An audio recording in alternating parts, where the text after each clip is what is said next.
اللهم صل على المصطفى حبيبنا محمد عليه السلام. Dah lah pagi Jumaat, hujan pula turunnya renyai. Allah sayunya. Assalamualaikum warahmatullahi wabarakatuh. Time ni kalau hampa sedekah jariah lah. Ish. Hai, rahmat akan turun macam hujan ni turun.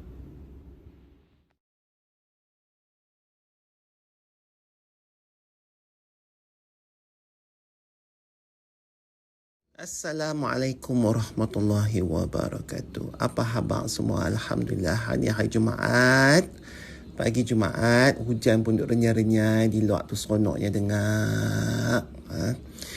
Okey, hari ni kita nak bukanlah kupah, kita nak baca sikit pasal Asmaul Husna Al-Hafiz, iaitu antara 99 nama Allah.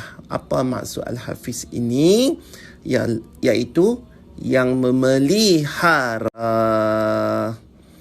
Tahu kan, yang memelihara, yang menjaga. Okey, yang duk jagalah. Inilah nama Allah yang memelihara hamba-hambanya. Allah Subhanahu Wa Taala mempunyai nama Al-Hafiz, bererti adalah yang maha mengetahui, maha memperhatikan dan maha dekat dengan makhluknya. Tidak ada yang tertinggal walau sebesar biji sekalipun dalam kerajaannya. Dia yang maha menjaga amalan tiap-tiap manusia dan jin, dan para malaikat pencatat mendapat kehormatan untuk menjaganya. Dialah yang maha menjaga, artinya menjaga pendengaran, penglihatan dan kulit segenap makhluk untuk menjadi saksi ke atas mereka sendiri pada hari kiamat nanti. Makna kata di sini, Allah pelihara kita. Dia pelihara pendengaran, mata, kulit, apa segala macam yang berada di tubuh kita ini untuk menjadi saksi. Mana kata Allah pasang CCTV dekat anggota tubuh badan kita supaya CCTV itu nanti akan ditayang dan menjadi saksi di hari kiamat. Bukan sahaja Allah memasang CCTV. Allah jugalah dengan nama Asmaul Husna Al-Hafiz itu menjaga daripada tiap-tiap keburukan, kejahatan dan bencana terhadap orang-orang yang dikendakinya. Kalau kita yakin dengan nama Allah ni, nama Al-Hafiz ni, dan kita beriman dengan Allah, kita beriman dengan agama Islam, kita beriman bahawa Allah itu satu, Allah itu Tuhan kita menjaga, maka sifat Allah ini juga kembali akan menjaga tiap-tiap keburukan dan kejahatan dan bencana terhadap orang-orang yang dikendakinya. Maksudnya kalau Allah nak pimpin, nak tegur kita, nak pegang tangan kita, nak peluk kita daripada kita buat jahat dan sebagainya, maka boleh itu terjadi juga.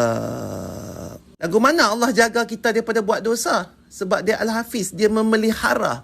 Macam kita jaga anak-anak kita kan. Tak mau buat tu, tak mau buat ni. Jangan tu satgi jatuh parit. Jangan buat ni satgi hang tak pah periksa. Jangan tu satgi kena api. Macam-macam kita memelihara.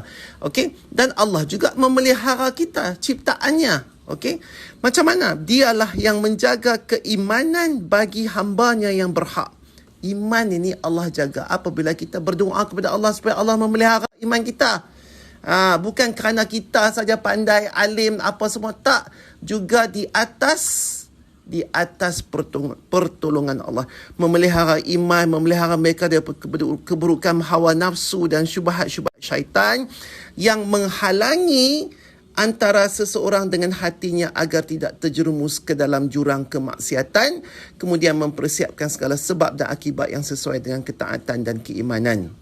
Jadi hampa jangan duk ingat hampa ni semua baik, tak pi rogol orang, tak kacau bini orang, tak kacau laki orang, tak bunuh orang, tak tipu orang sebab hampa baik.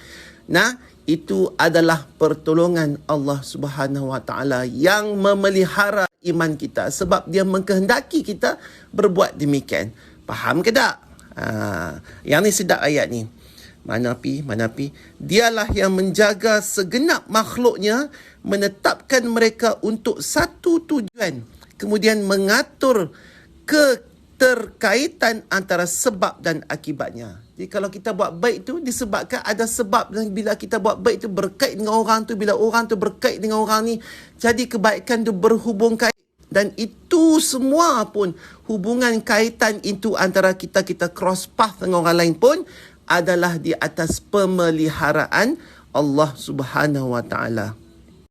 Lepas tu, ni pasal qada dan qadar. Kita orang Islam kena faham betul-betul apa konsep qada dan qadar tu. So, seorang Muslim yang mengesahkan Allah dengan nama ini hendaklah yakin bahawa Allah Maha berkuasa untuk menjaganya dengan dua hal, iaitu takdir yang tidak ada kuasa bagi manusia itu ikut campur, okey, dan juga satu lagi, manusia ada kemampuan untuk berusaha. Yang ni qada dan qadar. Okey. Ada satu benda yang kita tak mampu nak ubah, sebab itu Allah dah tetapkan. Dan ada lagi satu benda yang kita mampu untuk mengubah, sebab itunya datangnya konsep usaha. Okey, faham tak? Jadi artinya seseorang hamba yang dijaga oleh syariat dan pengurusan Allah, Allah yang memelihara kita dengan nama Al-Hafiz itu, dengan satu keyakinan bahawa hal itu adalah satu-satunya jalan untuk mencapai kebahagiaan dunia dan akhirat. Pendek kata, siapa yang menjaga syariatnya, maka Allah akan menjaganya dalam hal kauni. Allah akan menjaganya dalam keadaan bergerak, mahu pun diam. Kita bergerak pun Allah jaga, kita duduk diam-diam pun Allah jaga. Kita bergerak, kalau kita lintas jalan, kalau ada kemalangan, kalau akan terjadi, kalau Allah akan jaga juga.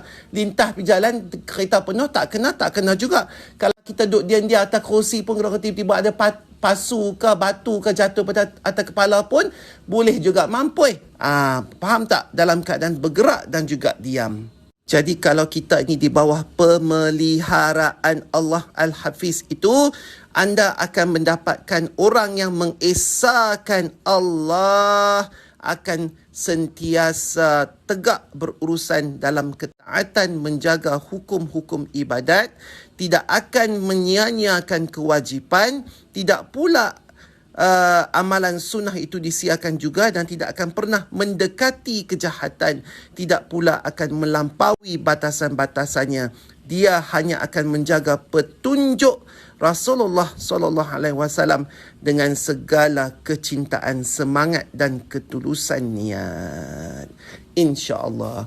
Jadi sama-sama tuan dan perempuan, kita kena minta dekat Allah supaya memelihara iman kita. Kerana Allah saja yang boleh dengan namanya itu memelihara kita baik daripada segala apa jenis kehendaknya. Jadi janganlah kita ni duk jadi orang yang sombong, yang ingat segala benda yang kita buat baik ni, jariah ke, apa ke, bela anak ke, tak mati ke, tak mampu ke, tak sakit ke, tak apa ke, tak tulah, tak nilah. Semua kerana kita punya pandai. Ya, betul, itu adalah usaha di dalam qada dan qadar. Tetapi ada satu ketentuan yang kita harus minta, iaitu, ya Allah, ya Tuhanku, peliharalah imanku ini supaya Engkau sentiasa memelihara kami, menunjukkan kami kepada jalan yang lurus dan benar. InsyaAllah. Assalamualaikum warahmatullahi wabarakatuh. Wallahu alam. Allahumma salli على المصطفى حبيبنا محمد عليه السلام.